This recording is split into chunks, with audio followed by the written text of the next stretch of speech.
Good evening, ladies and gentlemen. I am Linda Selman, Chair of the Theater Committee at the National Arts Club. On behalf of my co-chair, Stephen Goldberg, and our Theater Committee, we'd like to welcome you to a fabulous virtual evening with the remarkable celebrity, Mr. Alan Cumming, New York Times bestselling author, actor, podcaster, amateur barman, raconteur, and humanitarian. This is Mr. Cumming's second appearance at the National Arts Club. The first was live along with his wonderful husband, Grant, as they shared their charming book, The Adventures of Honey and Leon, based on their beloved dogs. Plus, Alan's behind-the-scenes encounters while traveling around the good old US of A for the very first time. Tonight, we continue this intimate saga, but this time based on his new, powerful memoir, Baggage, Tales from a Fully Packed Life. Now that's why I'm wearing yellow this evening, because now I know yellow is Mr. Cumming's favorite color. To highlight his experiences, we also welcome back his interviewer extraordinaire, author and film historian, Foster Hirsch, the Lamb Club's favorite host of film, TV, and theatrical luminaries. Mr. Hirsch is also a prolific writer. His paperback edition of Otto Preminger, The Man Who Would Be King, has just been published by the University of Kentucky Press. And his History of Hollywood in the 1950s will be published next year by Alfred Knopf. Following their interview will be the proverbial Q&A. So please write down all your questions in the chat box, and I will return and share them with our guests. Now, for those of you who are not familiar with the National Arts Club, we are a 501c3 nonprofit with a mission to stimulate, foster, and promote public interest in the arts. Annually, the club offers more than 150 free programs to the public, including art exhibitions, lectures, readings, and theater and musical performances. Our next event is for those of you who love cabaret, and who among us doesn't, right? As Alan taught us, life is a cabaret. So please join us on Monday, December 13th, live, when the ever so popular Steve Ross and Shayna Farr are back at the National Arts Club to entertain us with holiday music we all know and love from the Great American Songbook and more. For additional information, you can visit us at thenationalartsclub.org or on Facebook, Instagram, Twitter, and YouTube. And if you're interested in becoming a member, please send an email to admissions@thenationalartsclub.org. Now, a reminder, you all will be receiving an email tomorrow with a link to purchase a signed copy of Mr. Cumming's book. So don't forget to check the chat box for that information. And now, ladies and gentlemen, Monsieur and Madame, Mr. Alan Cumming and Mr. Foster Hirsch. Thank you, Linda. Thank you. Alan, I found your book fascinating, and I'm wondering, to what extent did you think of it as a continuation of Not My Father's Son? Well, in a way it is, in that I wanted to continue talking about my life, and I really enjoyed writing that first book, that first memoir, and kind of felt that I'd connected with people in a way that I hadn't done before. But it's more, I would say it's more as a reaction to Not My Father's Son than a continuation, because I felt that I wanted to sort of just say, hey, everybody, I haven't conquered this. I'm not cured. Everything's not okay. And I feel in a way I felt when the first book, I used my voice, and so many people told me that it was helpful to them that someone like me was being open about abuse and sort of mental health issues. And so I felt like I wanted to do that again, to just say that that sort of trauma, any kind of trauma that people have, continues through your life, and it doesn't go away. You just manage it better. And so, and I wanted to show, here's my life, here's my sort of showbiz life that you probably all know more than the stuff I told you about in my first book, but it's still very much in the shadow of what happened to me as a child. And that, I feel that very strongly, though your father isn't a powerful presence in this book. He's there throughout. You feel him, and once in a while you refer to him explicitly, but you say no one ever fully recovers from their past. And I think the book exemplifies that you're still in a kind of dialogue with your father in a way. Very much so. I mean, I think everyone has baggage, I think everyone has stuff, and we've all got things that we're dealing with from our past, everyone, even if you've had the happiest of upbringings. So I just think I wanted to reference that and say it's okay to be a bit of a mess, and it's okay to sort of have, it's necessary and important that you acknowledge those things. And I find it's really fascinating to me that my father is much more in my life now than he was for many decades before I wrote Not My Father's Son, because and he should be, he's my dad. And I think it's really important that you acknowledge him, or I acknowledge him, and we all acknowledge where we've come from and how that's affected us. Is there any connection at all between your great success as an actor and a performer and the fact that you had a father who abused you, was cruel to you, and clearly didn't encourage you to be a successful person?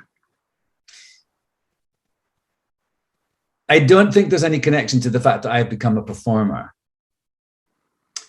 I mean, I do think there's certain skills that you need to learn very quickly as the child of a violent, abusive father that are kind of similar to the skills you need to learn as an actor. But it's not really about, it's about sensing the mood of a room, and being able to disappear, and being able to discern how you should perform in a way in a certain situation. Those are not necessarily positive things but I can see that they are similar. But I really don't like the notion of, I had an abusive father, and so I kind of want the love of an audience. I don't buy into that at all. I do think the fact that I was told that I was useless by my dad made me want to prove him wrong. Yes. But I don't think it's necessarily the perform. Hopefully it would have, in some ways it spurred me on to try and be successful, both for myself, but also to kind of show him that I was worthy. But I don't think that the performance thing necessarily is a result of that. But your great success is two-pronged just for you. But I feel it is still somewhat for him. Yeah. I think, no matter how your parents behaves towards you, you still want them to love you. And so when you don't have that, it's very, very confusing. It's just very, very difficult to kind of sort of go through life with something that's very out of kilter. So yeah, I definitely think, I think everyone wants to please their parents, wants to be a good person for them and be successful for them, and to sort of show them that that they should be proud of you. And so I definitely think that I didn't have that I had that massively from my mother, but not at all from my dad. And so, yeah, I think I think now I'm older. I mean, my dad died, and so I realize I don't need that from him, but I obviously was spurred by it in my early years. Yeah. But you make the point in the book, the past is never completely over. It's always there with us in some way, and we have to learn how to negotiate with it for each of us. Absolutely, Foster. And I think that really is the thing I want people to take away from it most of all. I mean, it's also, a book about sort of my Hollywood life and everything, but we'll get to that. yes. But I feel that that's really the thing that I felt in a way slightly worried that I'd written a book that was, maybe people thought I was saying, oh, I had this terrible thing, and it's all, or the narrative about it sort of was that he's overcome this thing and it's all wrapped up and it's done. And I really want to say to people, it's never done. I think it's important to remember. I think in America, especially, we like to have things tied up, and we like sort of stories of redemption, and so I just want to say life's messier than that. It's not black and white. It's gray. You said you resisted people who came up to you and said, you've triumphed. That's too simple. Yeah. That's too simple. The Hollywood ending is too simple. Yeah, that's it. I don't want people to buy into the Hollywood ending, even though I talk about Hollywood all the time in this book. But I feel that's, you know what I mean by the Hollywood ending. That's it's sort of, perfect and twinkly and the sun's shining. And we move on. Yeah, everything's resolved and we move on. Yes. And I think we do move on, but things aren't resolved in that way. I think you just learn to, you have to use your resolve to negotiate them. And I just think denying that things have happened, which is kind of the same thing as a Hollywood ending, is really dangerous for your mental health, because it's going to, come back and bite you in the bum eventually. I think that what you've said in the book is very important and a corrective to the possible misreading of the first book in a way. Yes. Oh, thank you. I'm glad. It deepens it. I want to look at this fabulous jacket of the book where you are in midair. It looks as if you're about ready to take off and fly. It looks almost impossible, but it's a perfect image for what this book is about, which is about a career that never stops. I mean, you're moving all the time. You read some of the chapters, and the title of the chapter should be Breathless. You have many clever titles, but the whole book could be called Breathless, as well as Baggage. You don't stop. No, I mean, I sort of think it's so funny. I talk in the book about Liza Minnelli and the things she's taught me and stuff like that. And I one time went into her dressing room after a show, and she had a little note on the window. I mean, on the mirror, and it just said, keep moving. And she said that's what her dad had told her, that you just got to keep moving. And I'd love it as a sort of a thing just about, as a performer and as a, that sort of vibrating energy that some people have. I think I've got that. And I like that idea of just, you got to keep dancing. You say in the book a statement that very few actors can ever say. And you said you were never unemployed as an actor, right out of drama school. I know, it's really annoying. It's very annoying.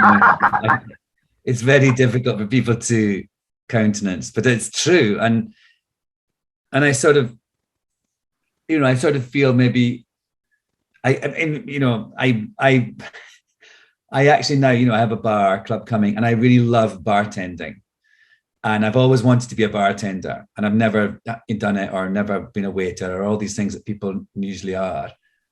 And I think I would really have liked those things. I mean, I don't, obviously not for a long time, perhaps, but, or, if it didn't let me do acting but I actually, the thing of bartending, the actual function of it, I love the way you interact with people. I love making people drinks. I love making people happy and relaxed. And so in a funny way, I bought a bar in order to be able to be a bartender. It's like a reversal of a career, because actors start out that way, but you started out working Yeah, constantly from the very beginning. What was interesting in the book is you have hundreds of credits in all the media.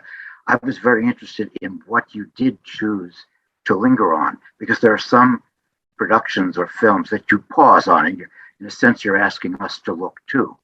And I was fascinated with the ones that you chose, but I think I understand all of it. You worked for a week with Kubrick on Eyes Wide Shut, but you do focus on that week as being very significant. And obviously you remember it vividly, and it stayed with you as an important credit, very important credit. yes. I mean, I think the things that I talk about are things that I feel I've learned a lesson from, or that have changed me in some way. And I mean that about jobs and also about relationships. And, I don't talk about all the relationships I've had, but I talk about ones that I feel, were kind of altering for me in a way. And with Stanley Kubrick, it was just a week I worked with him, but it's sort of reverberated throughout my career, this little scene in Eyes Wide Shut. And more importantly, I think the thing that I take away from it is that I, at the time, was feeling very ambivalent about being an actor in general. Actually, I was really, I didn't quite, I just was I'd had done a couple of films in Hollywood. I didn't, I had fun, but I wasn't sort of really excited and energized about the prospect of doing that. And the theater seemed too scary for me then. And all of a sudden I did this little part with Stanley, and he really reignited my excitement about acting. I mean, I had such fun with him. And every single time we went for a take, I mean, it's a tiny scene, it's only a few minutes. And we took to very memorable. Very memorable. It is memorable, yes, because I feel it's every second of it is packed with nuance. And that was because, every single time I went for a take, I knew exactly why and what detail I was trying to polish or hone or change. And I feel that's something that it's hard to describe to people who aren't used to that. But like, you often do when you do films or TV, like you just do a take, you don't know why you're doing it again. They just don't tell you. It might be a technical reason. Sometimes just again, like a sort of, like a dog doing a trick. And sometimes it's really, sometimes you just do it a few times, because on television especially, it's, fast. You just got to have it done. And if they get it, you move on. But with Stanley, it was so refreshing and sort of illuminating for someone to stop and really work in such detail on such a little scene. And so it just completely changed my whole attitude towards film acting, actually. Kubrick is often not thought of as an actor's director, but I've spoken many times to Keir Dullea, who stars in Space Odyssey, and he said he was an extraordinary actor's director, and he felt constantly protected by him as an actor. I would totally agree with that. Yeah, I felt completely engaged with him. And protected is, but this is the thing that I remember is, like, they were filming the James Bond film in the next studio at Pinewood when we were doing it. And it was on a close-up of me, and he actually asked them to go and stop these explosions in the James Bond stage so they could finish my close-ups. So that's pretty extraordinary protection. And at the opposite end of filming, and I was actually surprised at your candor, but you give us quite vivid descriptions of the torment of filming X2 and working with a director who was not supporting you and who was not cooperative, who didn't even seem to be there. Did you worry about being that candid about working with Bryan Singer on that film? Yes, I did. I did sort of have, I thought about it a lot. And I talk about the experience of doing that film and the sort of intervention that we had as a cast with him. I talked with the lawyers from the publishing house about it as well. You have to, when you write a book, you always talk to the lawyers about various things. but the actual story that I tell has been documented before, just not from, there hasn't been in the entire way that I tell it. All the details. I'm not actually saying anything new. I'm just saying it from my perspective and filling in a few more details. That's all. And really, the reason I talk about it is to say the lesson I learned from it, which is that I felt I didn't want to be a part of that sort of, the studio machine, the corporate machine that made those films, because it felt, as a result of what we did, that actually they were basically very blatantly saying to us that people's experience on the set was secondary to the completion of the film and the money that the film would make. That basically our experience and the difficulties we were having and the danger we were in, actually, in all sorts of ways, was not important to them. And so that was the lesson I learned from that. I was like, I felt dirty about being a part of that system. And so I wrote about it to say that I felt that at the time, and I actually changed the trajectory of my career and decided not to do those kind of films. Just sort of steered away from them. And actually, when I look back at it's interesting looking back at yourself. I kind of went, for the next few years, made all these little films, lots of little independent films that I just really threw myself into, lots of short, intense experiences that were not at all to do with the big corporate blockbuster. The blockbuster, but they all tend to be the same film. It's variations on very finite themes. They're the same movie over and over. Absolutely, but also I have to say that I do say this in the book, that I really do think that's a very good film, X2. I think it was, yes. I thought it was, I really liked it, and I did the press tour for it, and I was proud to be in it. But more importantly, I think my experience of doing the cast experience of it was not one that I think we should have been treated better and supported more. And when we, and we didn't just complain, we actually voiced concern, and that concern was not seen as worthy of any changes being made in the. But you make the comment about yourself that before that you didn't think of yourself as somebody who would stand up and confront, but now you feel you have that capacity. You will confront. I'm very good at confrontation. No, I'm very good. I'm not scared of it. I mean, I think that's the thing, when you've had certain situations happen to you in your life, that you're either triggered by them. I mean, angry people, violence, and sort of men who are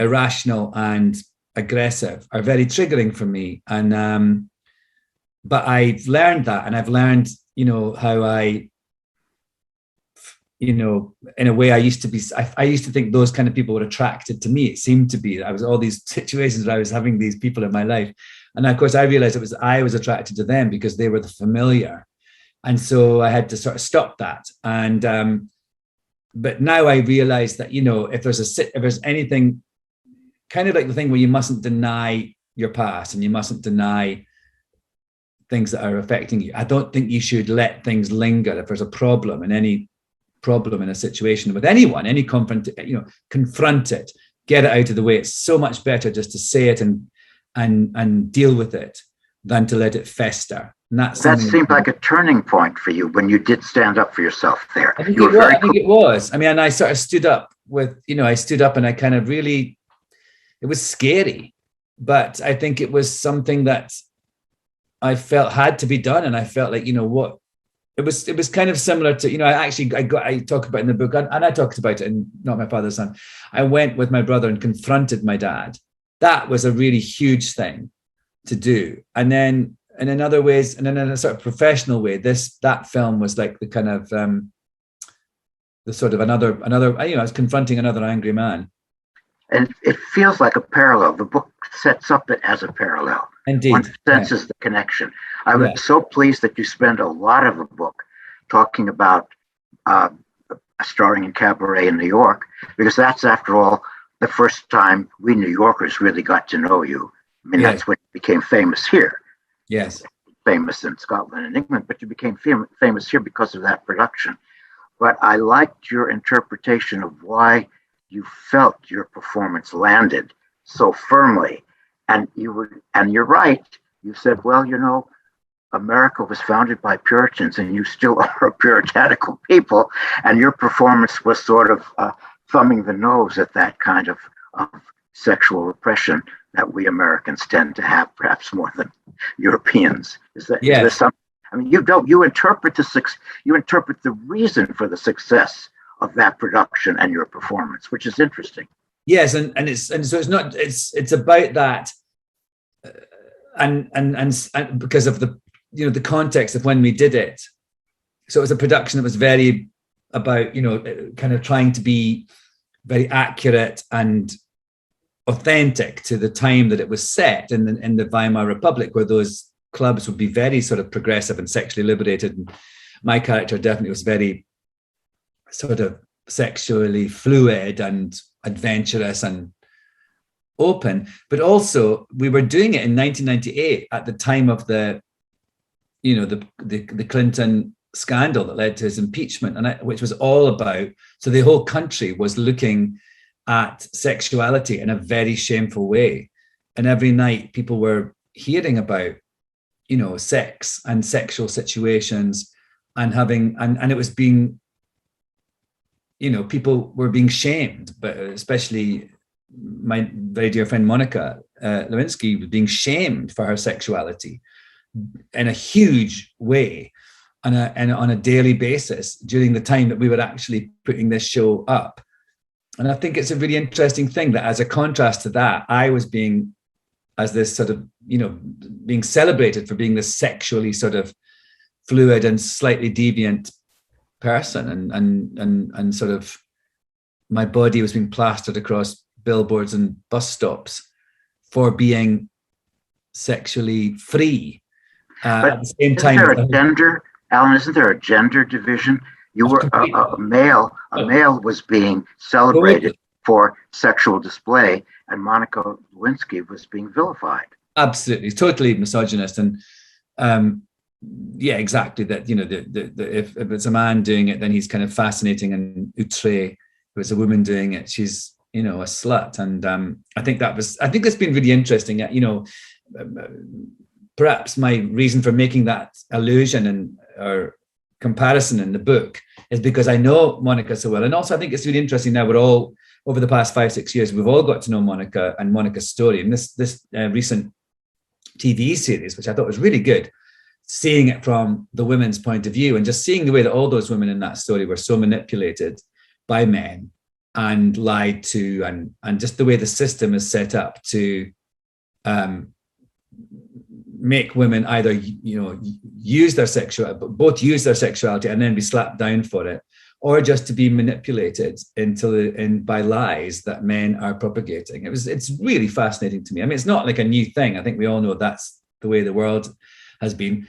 But I think it was fascinating to me to look back at it and see how much I was kind of a recipient of great things, as that was going on. I wonder if that Cabaret, that time, and my performance and everything would have been so special and vaunted and different had the circumstances in American life been different at that time. No, I think the timing was exactly right in terms of making your performance so sensational at that time. Yes. It was very specific. But to what extent did you design your performance against Joel Grey or in tandem with Joel Grey? Were you even aware of what he had done? Had you seen the film, and had you seen the original Hal Prince production? I hadn't seen the production. No, I hadn't seen Cabaret in the theatre at all, actually. And I've obviously seen the movie and loved it. But, I did it, first of all, played the MC in London in 93, 94. And I didn't think anything. I don't think of anyone else. I don't, when I do a new part, I don't try to be not like someone. I don't try to be like someone. I think I just do it the way I think it should be done. And so that's what I did. And, I write in the book about how Sam Mendes, who was the director, and I had this very similar sort of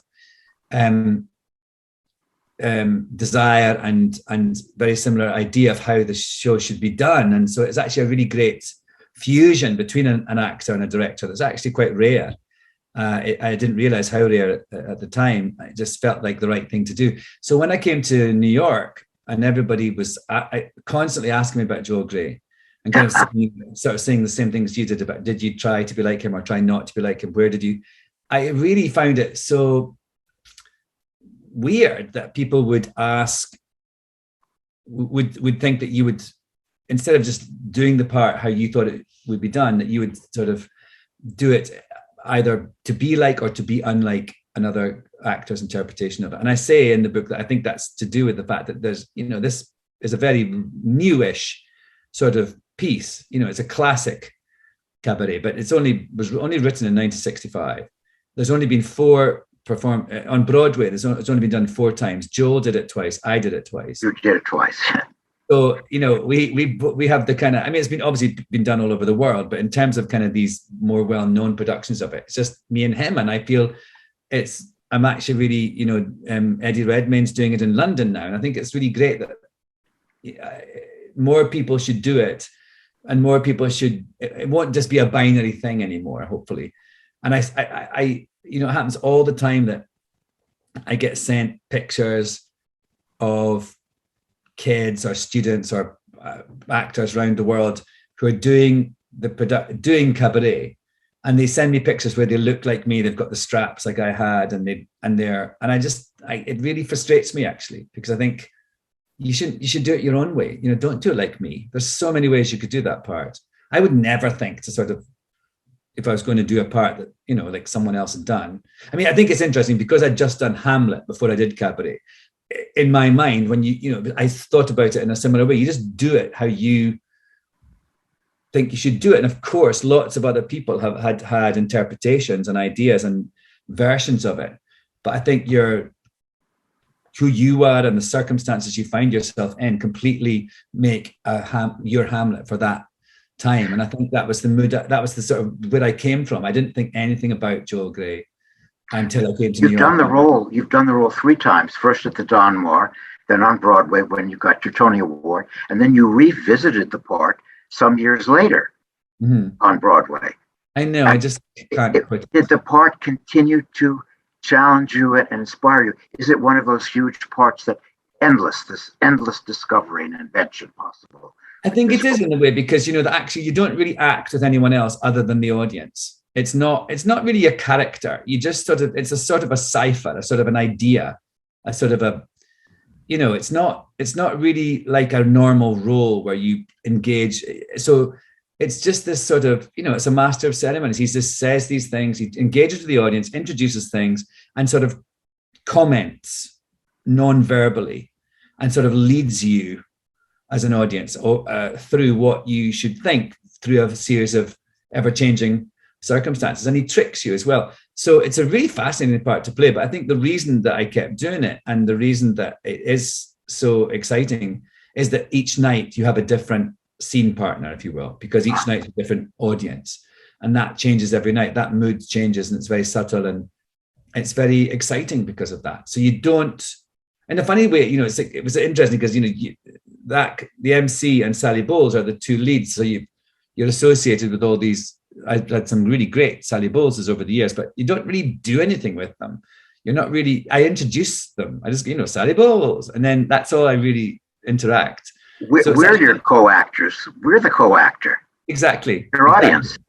And that's why it was so exciting, because that you change every night, When you've done some very unusual pieces in New York, you do like to do outre, is that the right word? But you like to do things that are out there, not the standard. Macbeth on Broadway, that was a challenge, wasn't it? Yes, that was weird. That was nuts. I did this sort of kind of a man who, it was a production where it was a man who's taken into a hospital and something's happened to him. He's either, you don't know if he's a victim or the perpetrator. He's got a scratch in his thing, and he's obviously very damaged, and he's being watched as well. He's being monitored in this room, and then he proceeds to perform all of Macbeth. So yes, that was weird. And in a very, very dark, I can't actually believe that was on Broadway. It was I did it in Scotland with the National Theatre of Scotland. And then we did it, we brought it to Broadway miraculously.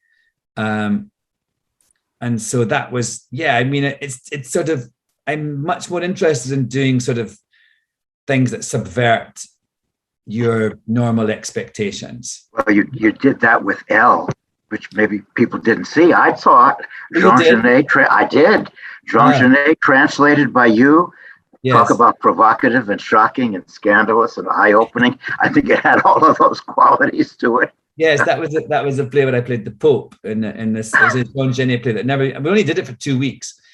And Jean Genet, yeah, just 2 weeks. Because the thing was, I mean, it's literally 2 weeks we did it because I had to, because of the X-Men film. I was supposed to do it for longer, but then they wouldn't anyway. So it was a sort of a compromise that we kind of cut the run a bit.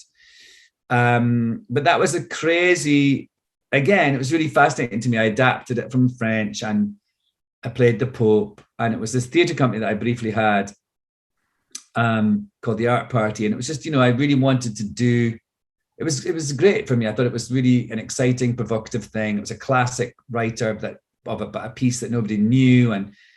But yeah, it was shocking. And I think it asked some really interesting questions about, this whole idea that the Pope was being photographed, and because he only existed when he was photographed, they didn't bother to do him up from the back. So when you turned around, you saw his bum. And I think that's an interesting sort of thing in our era that, I think if we didn't get the selfie with the famous person, were we really there? Or we didn't get a photo of our dinner, did we really have dinner? We're so conditioned to record our experiences now, and if we don't have a recording of it, we question whether they happened at all.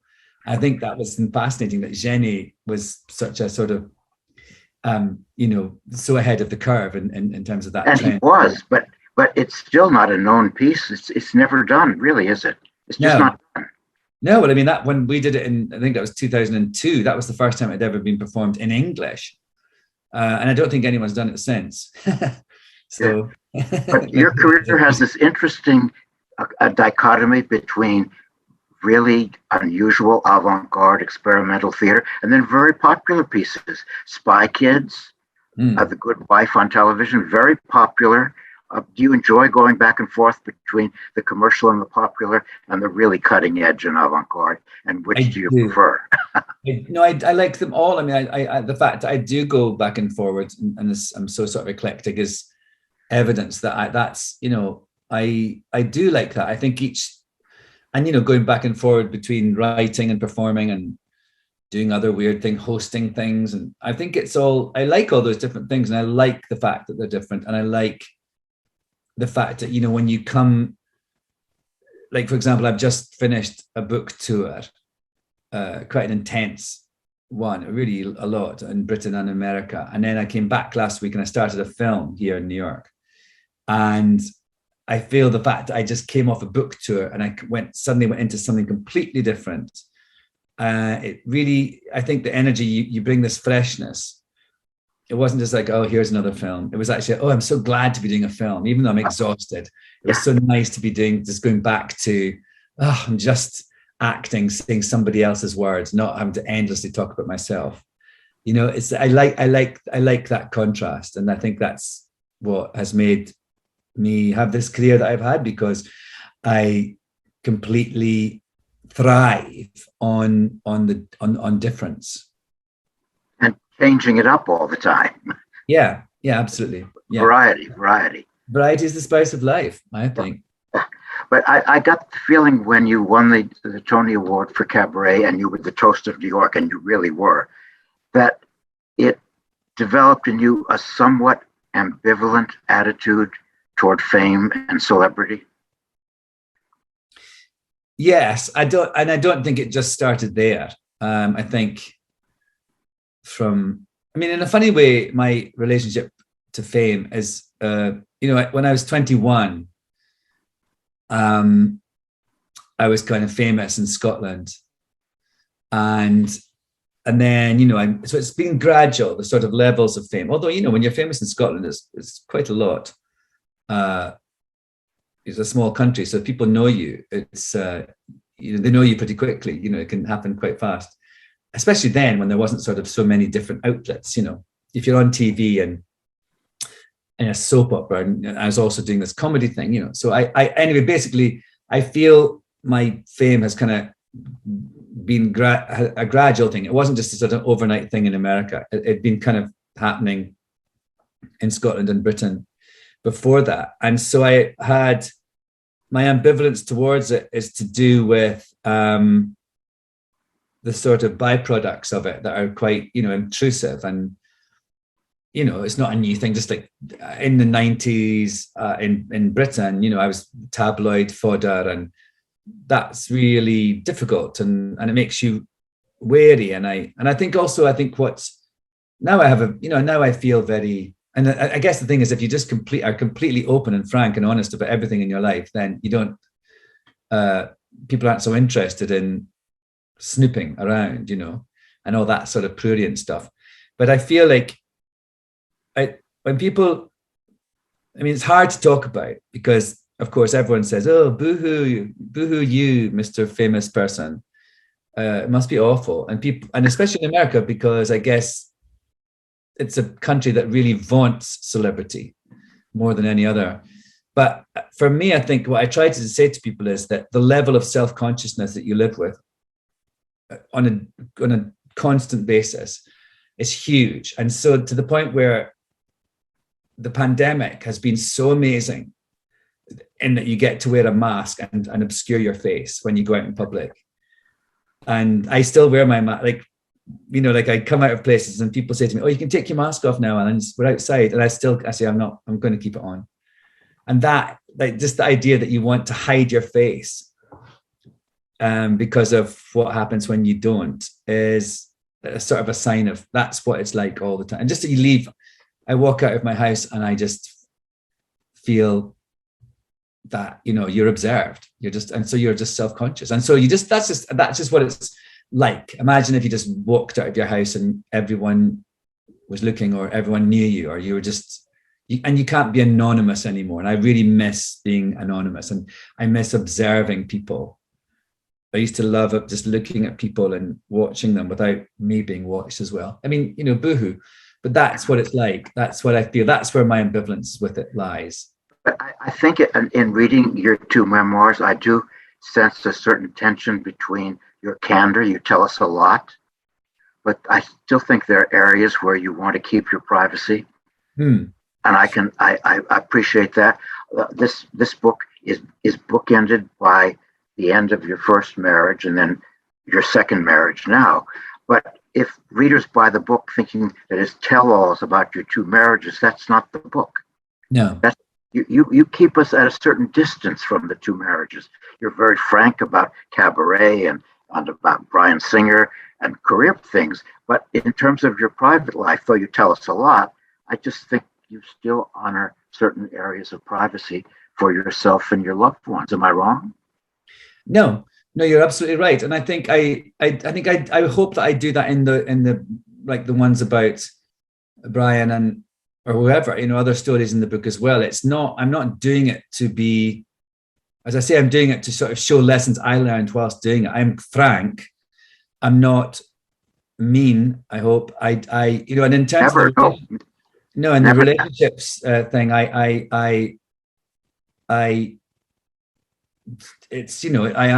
tell you a lot, but it's interesting. Like, I'm very open about my relationship. I'm very open about a lot of things, but I have certain, I don't let the press in my house, be amazed about how many people want to photograph you at home or in your house, and, be amazed about how many people do that. For me, that's too much. That's too much. This is my, I have to have some boundaries. And I feel, and one feels that the boundaries in the book, and I think the sensitive reader will honor those boundaries.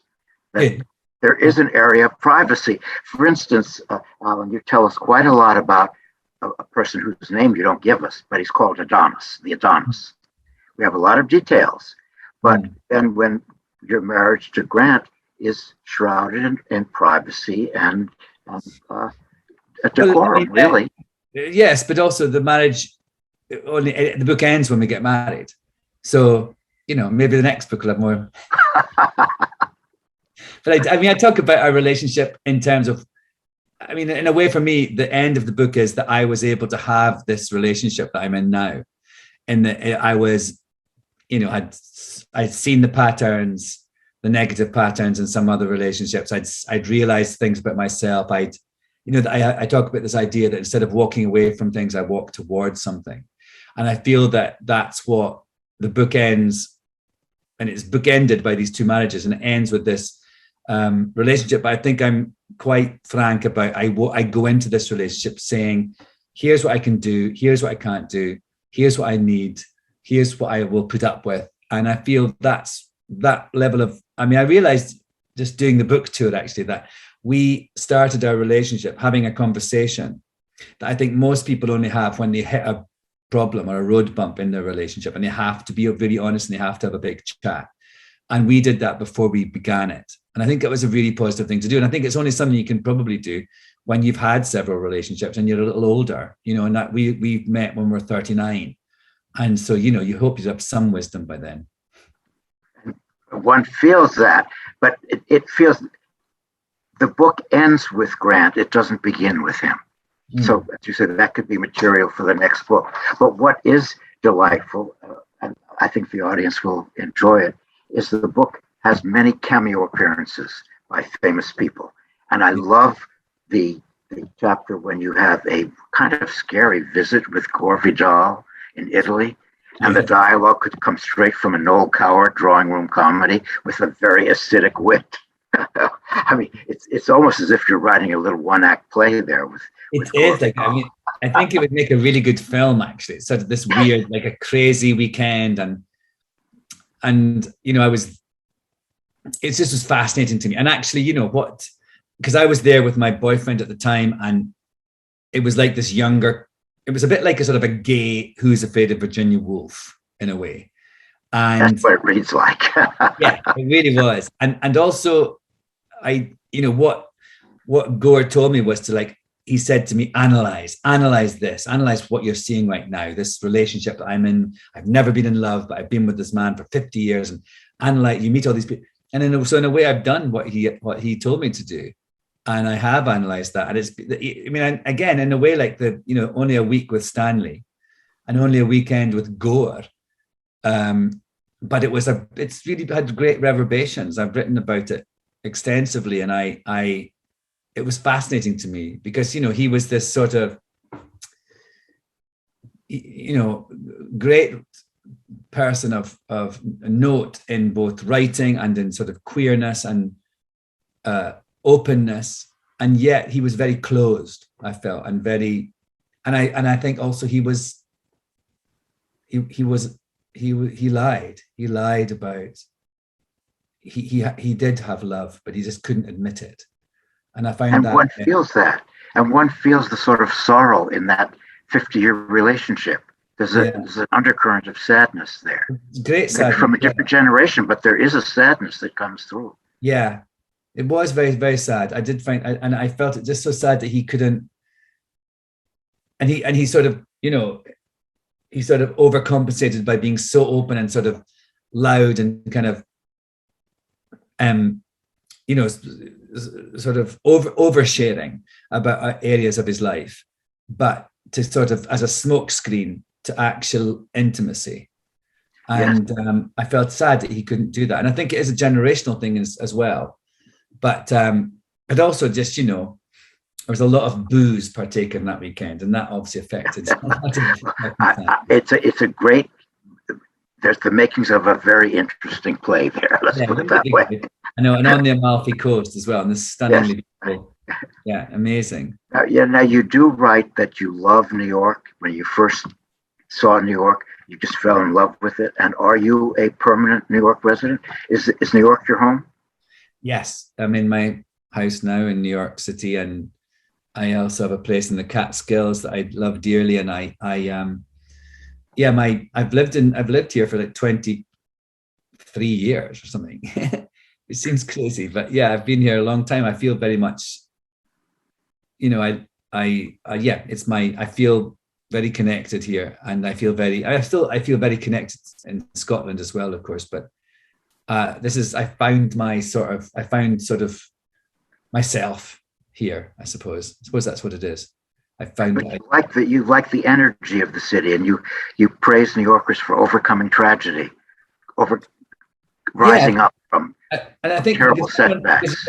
I guess, you know, similar to what I'm saying about how it's so important to talk about stuff and to not deny or to pretend that things haven't happened. I think New Yorkers are very vocal about, you know, you walk along the street and just people talk to you. And I was, you know, I'm making this film and I walked maybe, you know, 100 meters from my trailer to the set of the movie, and all these people talk to me, and I know it's me and they know me and everything, but nonetheless, I've always felt that about New York. Everyone's very vocal, and nobody hides anything, and maybe sometimes they should, but I think that's a really great way of everything's out there, and I like that. I like the fact that you just get an onslaught of emotion and feeling and opinion, no matter where you go and what you do. And I think that's what I really think is exciting. It's you can't help but be energized by it.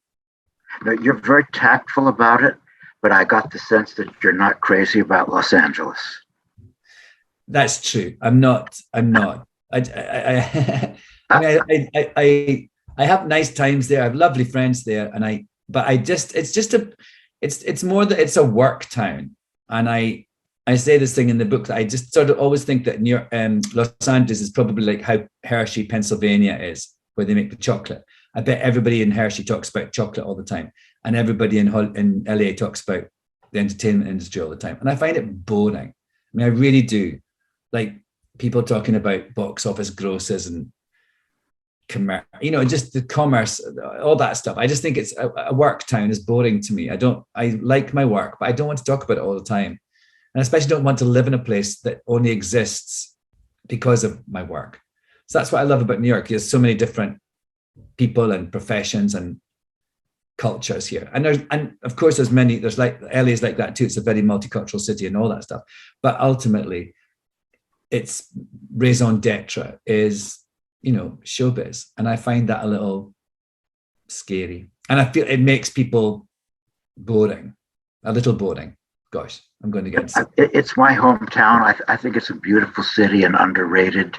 There has many, many virtues, Los Angeles. It's kind of underrated. I totally agree with that. And I think that when I go there, there's many things that I like. The last time I was there for a sustained period of time, I really enjoyed the fact that I slowed down a bit. It's a slower pace there. And that is I think sometimes that's something that we New Yorkers criticize everywhere for. You know, you go up there, you go, like, where's, you know, you realize you're in New York, and when you go into a restaurant, you go, oh my God, I've been here for like a minute and there's not like water and bread on the table. That returns to the wonderful punning title, baggage of your terrific memoir, because it's baggage from the past, but baggage because you're packed here. You're always moving. Always moving. You've got baggage of many different kinds, and your life is lived on the run, and an extraordinary life it is. Would you say that a crucial recipe for success and your success is a kind of fearlessness? I have a feeling you might have been fearful, but you certainly aren't anymore. Is there a fearlessness that generates your daily life and your career? Yeah, I think so. I think it makes me open to things. I mean, I sort of think, you know, I have fears. I have worries. I don't have a force field around me. I'm not stupid either. But I'm probably more carefree and fearless because I feel that the things that, you know, the worst things that could have happened to me have happened. Hopefully. But I definitely feel like I've got a joie de vivre and an openness, a willingness to give things a go and people a go that I think is to do with my past. And I just feel that I guess it could have gone another way. and I could have closed down in certain ways. But I feel I've opened up because I think, well, that happened, and I mean, it's one of my things that I talk about this in the book. People say, "How are you?" I go, "Still alive," because it's obviously more pertinent nowadays. And I say, well, well, what's the worst thing that could happen? I also say that, and I say nobody died. I say all these things that are little catchphrases, but they're all about being open to stuff and sort of thinking, well, what's the worst thing that could happen? You die. I don't think we're going to die doing this. Let's give it a go. Yeah. So, but that does require a certain fearlessness. That yeah, I just fear that. I feel that from you. No, I think you're right, Foster. I am fearless. And that's a wonderful. My husband would say a little too fearless, but I think it's interesting. We have a good combination of. He's a little more. He stops me being. Actually, in the acknowledgements of the book, I say this thing about how, I feel like I pull him back from the brink sometimes of being a little over anxious about things, and he pulls me back from walking down a dark alleyway as a shortcut, And I say this thing in the acknowledgements, but once I was in Scotland and I was doing my Club Cumming parties and I was DJing at there was a big crowd, we're all dancing, and people would come and perform, and I would sometimes crowd surf. So I'd literally, that's an act of trust. You have to be fearless to do that. You literally go and say, "I'm coming," and you just go into the crowd and they fish you and hold you like this. And my friend Eddie texted Grant, my husband, and said, "Aren't you terrified that Alan's doing this thing?" And he's obviously drunk, and it's on social media. You see him, and I was in a monkey suit as well. And he said, "Of course I'm terrified. I'm anxious. I'm an anxious person, but this obviously is sending me over the edge a little, Eddie, of course. But Alan is a butterfly, and we have to let him fly." And I think you say that near the end of the book, and that's a very important statement. Yeah, I think it is. It sort of says a lot about why we work as a couple. Absolutely. It's been a pleasure talking to you again, Alan. It's a terrific book. You can not only act, you can write, and usually the two abilities aren't in the same person. No, there's not. Good acting and good writing require very different genes and very different abilities. Absolutely. Yeah, they're two separate things, really. Yes. But you can do both. Linda, do you want to monitor questions from the house? Well, yes, my God, I'm crying already. This was so beautiful. I'm so deeply touched. Well, I'm deeply touched. I think you meant that in your book. You wanted us to be deeply touched. I do. You wanted us to laugh. And I'm deeply touched because you work so much on yourself. And you've achieved so much of what you want for yourself. The fact that you can say that you live your life now as an improvisation, what trust that whatever happens, it's okay. I mean, I don't think most of us do that. I think we have our ethics and our morals, and we, every once in a while, reach out and try something new and different, but our hearts are palpitating. And we're nervous. What are they going to say, or how are we going to react? And I honor you. My soul goes out to you, that you've learned from your acting technique the ability to act truthfully, moment to moment, as Sandy Meisner would say, in your real life, not in your make-believe life. You've crossed the borderline, and you are to be saluted for that. And one of the things you could do is have a class on it. I'm very moved by you. You've inspired me to ask more and more of myself. One of the questions that came up, I have at least 25, 30 questions. So okay, that's good. I'm going to try to get to this. Okay. What's your next book? My next book, I think I want to write another novel. I wrote a novel about 20 years ago, and I feel I want to get back to fiction. I have an idea. So I think it's going to be a novel. Well, I want to tell you, I think I have the book. It's from your book. My favorite chapter is Agony. Recalling, I think it could be a historic novel about the weekend, about pheasant shooting. Oh, yes. That writing, that section is very, very, very different than all the other sections in your book. And to Right. me, it read, and I saw it as something very special about you. And I wondered, would you dare to do that? Because it's so close to you. You know so much about it. And yet not necessarily being the character in it, but maybe creating another character, because it touches your essence as to why you feel the structure of how you were made as a young man. Right. I thought was. Would you talk a little about that? That's one of the I haven't covered tonight.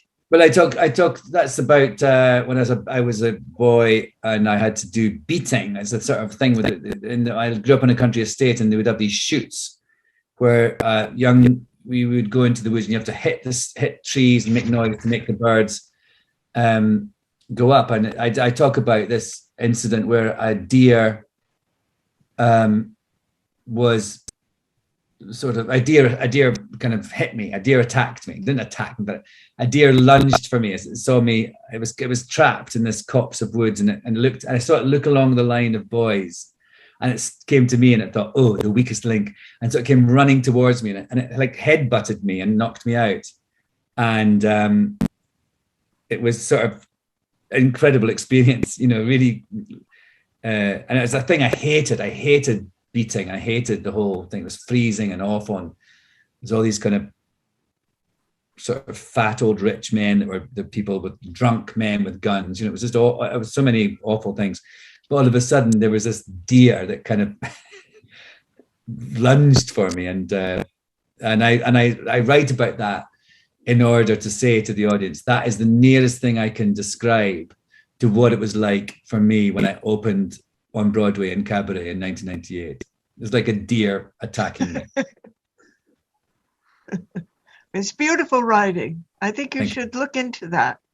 Yes. Question, what's the one thing you haven't done that you want to do that you might share with us? I'm going to do it. I want to do next summer. I'm going to do a solo dance piece. And I've wanted to be, I feel like I like dancing, and I'm not very good. I'm not a trained dancer. I can dance and move, but I'm actually going to do a solo dance piece. I've been working on it, and I'm doing it as a co-production of the National Theatre of Scotland and the Edinburgh Festival and the Joyce Theatre in New York. And I'm going to be 57 making my dance debut. Wow, fabulous. I had another question about Scotland. Do you watch the soccer teams? Are you an avid fan? I watch, not really. I watch big matches, international matches now and again. I really enjoy it. I understand football, soccer. I don't understand other sports. I don't understand American football or baseball, but I enjoy football because I can appreciate it. And also there's a radio show in Scotland that I love called Off the Ball that's got these two guys called Stuart and Tam. And I've listened to it all the time, even though I don't know anything about, the football teams they're talking about. I just love that sort of the chat and the banter and the sort of patter of all that. So I do like that. Oh, great. A funny question, but I think one to your liking. What drink do you like most to make at your bar as a barman? I like easy drinks. I'm not very good. Again, it's something I like dance. I like it, but I'm not very good at it. So when people ask for one of the fancy cocktails, I always try and dissuade them. I like making vodka soda because it's easy. Or people say things like, could I have a tequila sunrise? And I say, what about a tequila soda? So things with soda, I like that. And now and again, I'll, branch out. But no, I like simple drinks. It's more I like the ice, and I like the dug dug dug dug dug, and like the gun with the soda thing. Yeah, it's not. That's what I like. It's very sort of tactile for me. Ah, great. Is your bar open? Oh yes, it's been open. I mean, only closed for like a couple of months early on, and then we were able to be open outside. And yeah, it's going great guns. It's on East. Will you tell us where it is? East 6th Street. Will you tell us where? 6th between A and B in the East Village. Club Cumming. Excellent, excellent. Do you have any plans to direct another film? People loved Anniversary Party. Yes, I do have. Yes, I'm sort of starting to get round to thinking I want to do that again. Yes is the answer. Yes. Being a bit cryptic. But excellent. Yes. All right. What are you doing now that we can look at and expect to see? Or right now I'm doing a out film soon that Katie Holmes is directing called Rare Objects. She's adapted it as well and is directing and is also in it. And I'm shooting that right now in New York. And then next week I finish it this week, and next week I'm going to Spain to do a little bit on a new film that Neil Jordan's directing with Liam Neeson and Jessica Lange and Diane Kruger and people.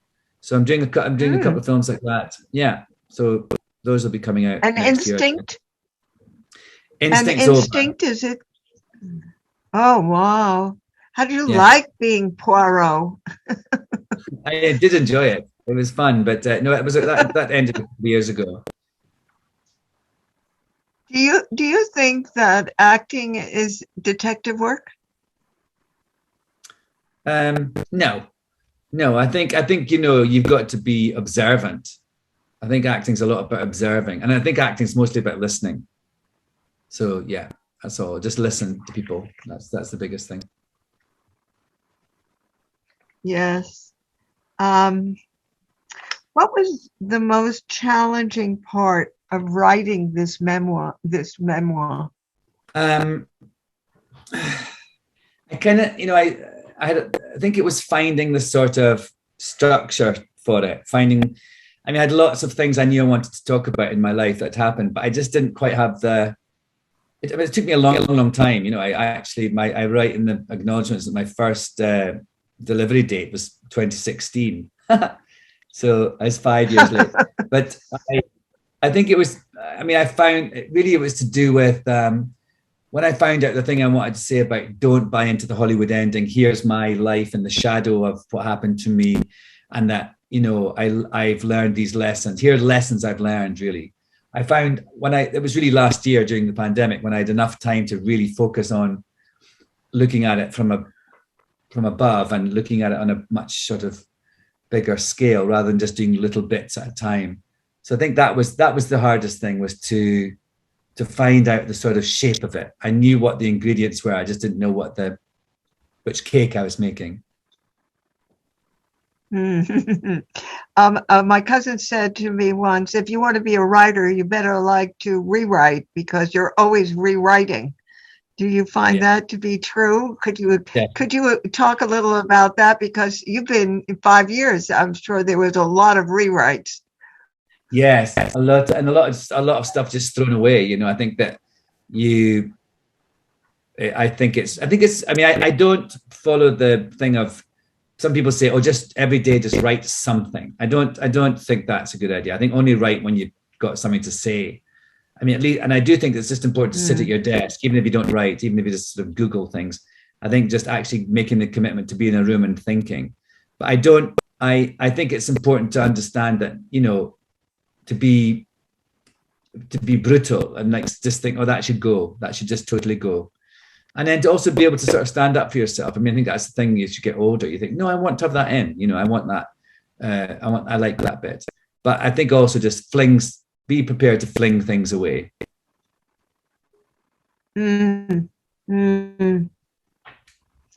Dorothy Parker said, one of our attendees said, she loved having written but hated writing.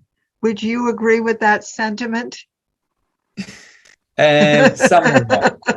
Yeah, it depends which day you catch me on. Somewhat. I mean, sometimes it's just think. I mean, you know, I go through. You go through. I mean, everybody does. You think, well, why am I doing this? You know, why? But you know, why did I agree to this? And you know, oh, I'm going to give the money back. All this stuff. I mean, absolutely. But I actually really enjoyed. I think because last year I had the time. Mostly when I've written in the past, always actually, I've always done it. You know, in the midst of other things or in snatched bits of time. And so to have this long expanse of time to just write was really novel and new to me. And I actually really did enjoy it. I enjoyed, as I say, even though some days I didn't write anything, just the sort of act of committing to it. But I think, you know, I say I want to write a novel next, but I think in a funny way, I want to do it without a deadline. I think I want to try and just write myself and not feel that I've got, the reason I'm doing it is because I've promised someone else to do it. And I've been paid a lump, the first lump of an advance to do it. I think that's something that I'd like to live for a while without the kind of guilt of a deadline. Yes, that sounds beautiful. Beautiful. What are you most proud of? Someone asks, in your career. And I would ask, what are you most proud of in yourself? Well, I think probably they're kind of the same thing in that I feel that some of the work I've done, like, you know, we were talking about earlier about Not My Father's Son, has, by being honest and open and frank and by being myself and being authentic, I have in some way inspired other people and enabled them to go towards authenticity and being open and dealing with things in their lives. So I think I'm most proud of that, of the fact that I've been able to inspire people by just being me and by living the life that I want to live. So that's much more important to me than, you know, sometimes those things have happened because of parts I've played, but often they've happened for other reasons, things I've written or things I've said or just the way I've lived my life. That's to me is something to be proud of more than just a film or, you know. That's why I've called you a humanitarian.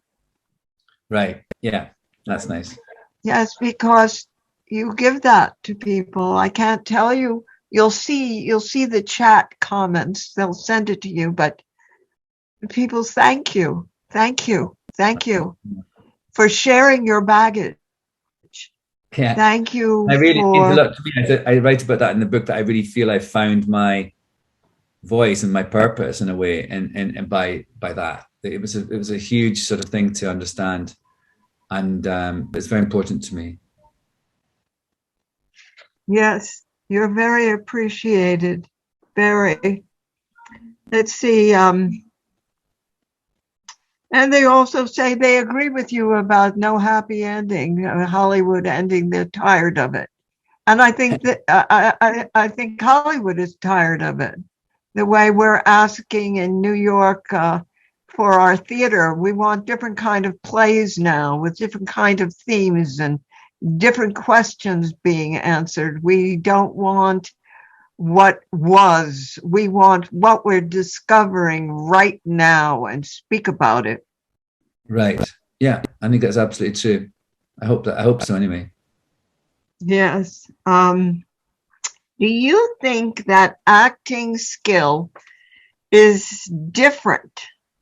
The ability to use this skill set is different than for everyday people, and like a customer service person or a receptionist, that they need. Do you think the acting skill could help them, or are they living in a different kind of world that even acting skill would not be applicable to them?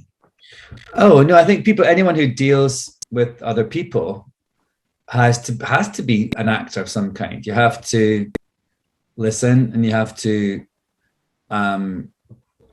probably hide your feelings sometimes, or act in a way that you don't, perhaps is not your favorite thing to do. You've got to change your demeanor in certain ways. I think that all those, I mean, I think acting,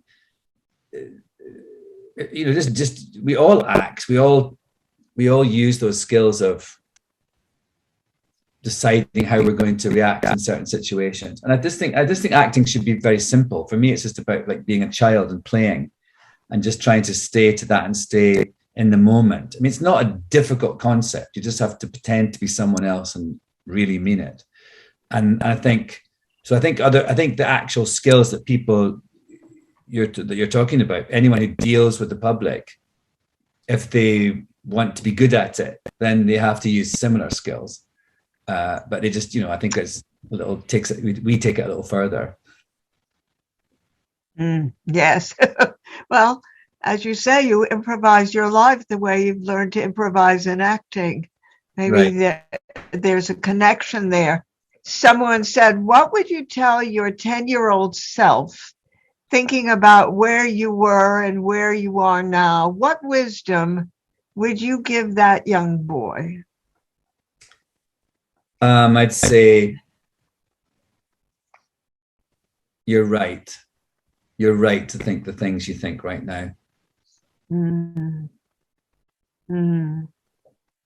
You were right all along. Yeah. Everything.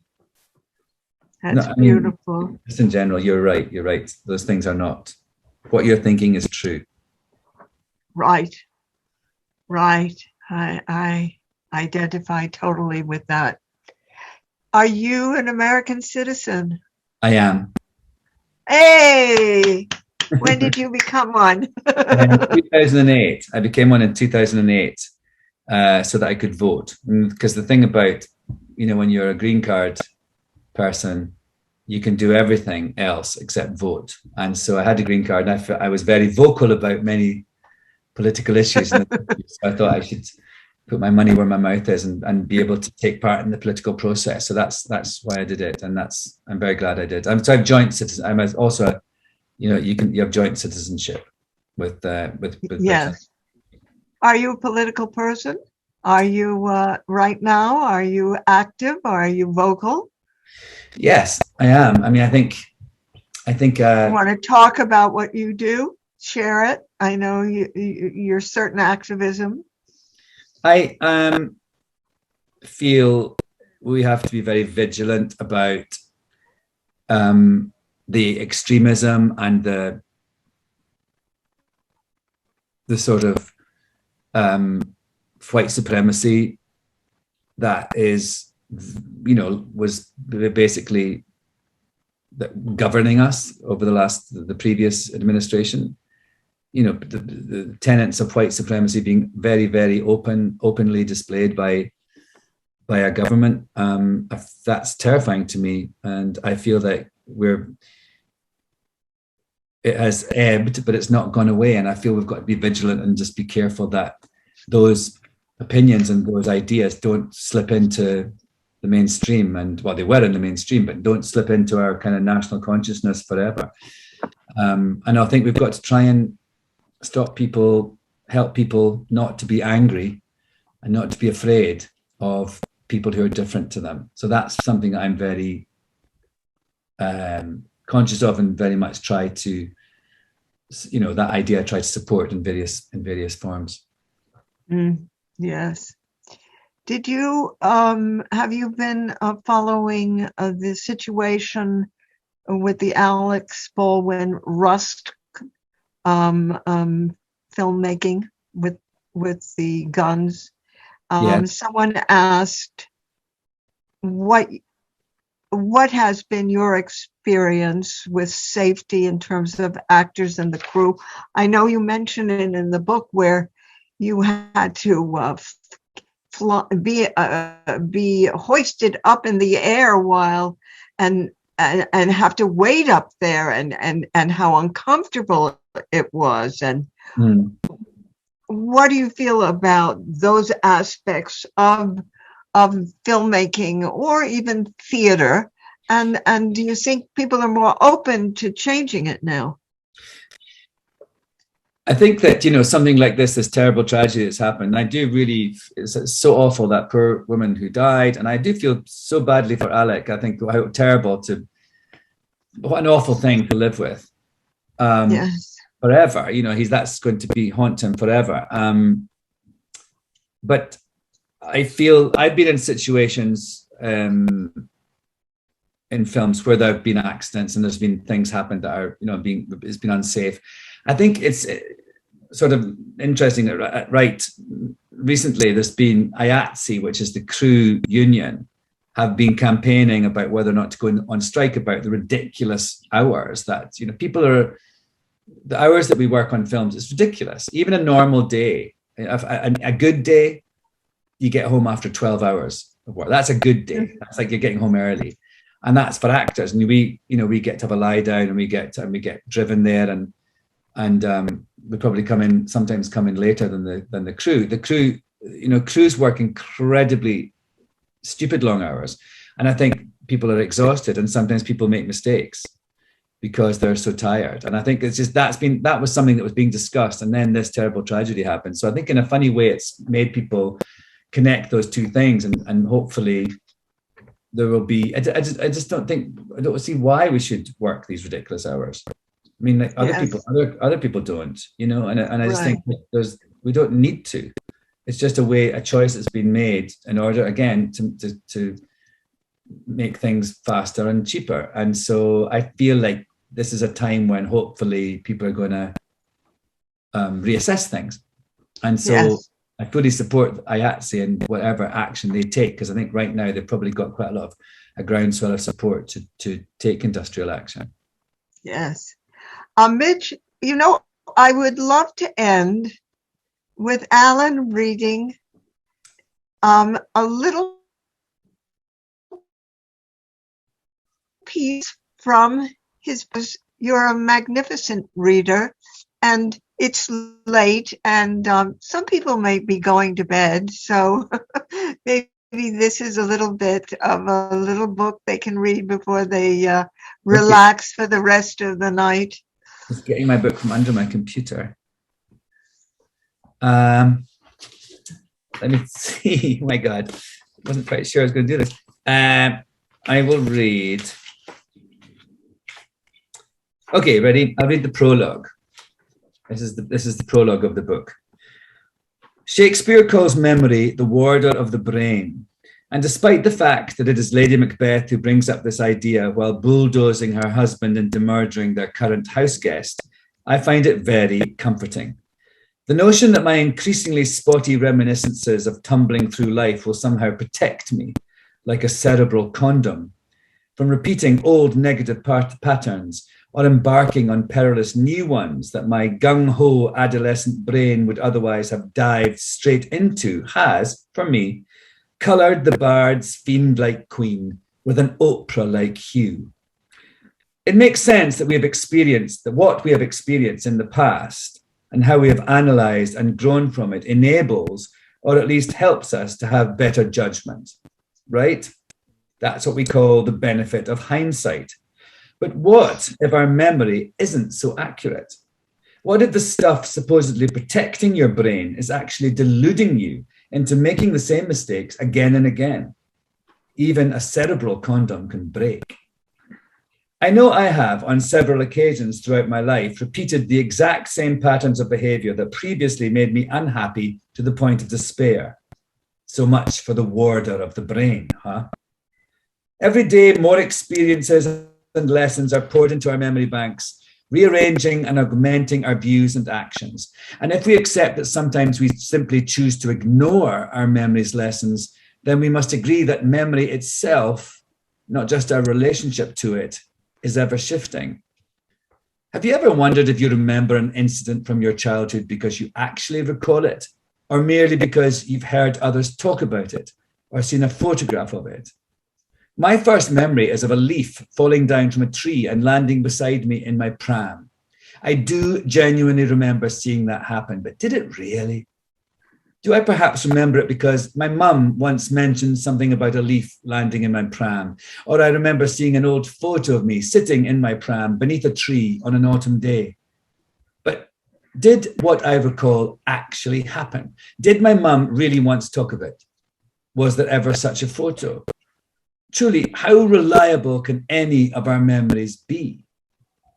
One single memory can never be a true touchstone, and perhaps even a collection of remembrances of the same event, both ours and others, as faulty and varied as they all may be, is not the true function of memory either.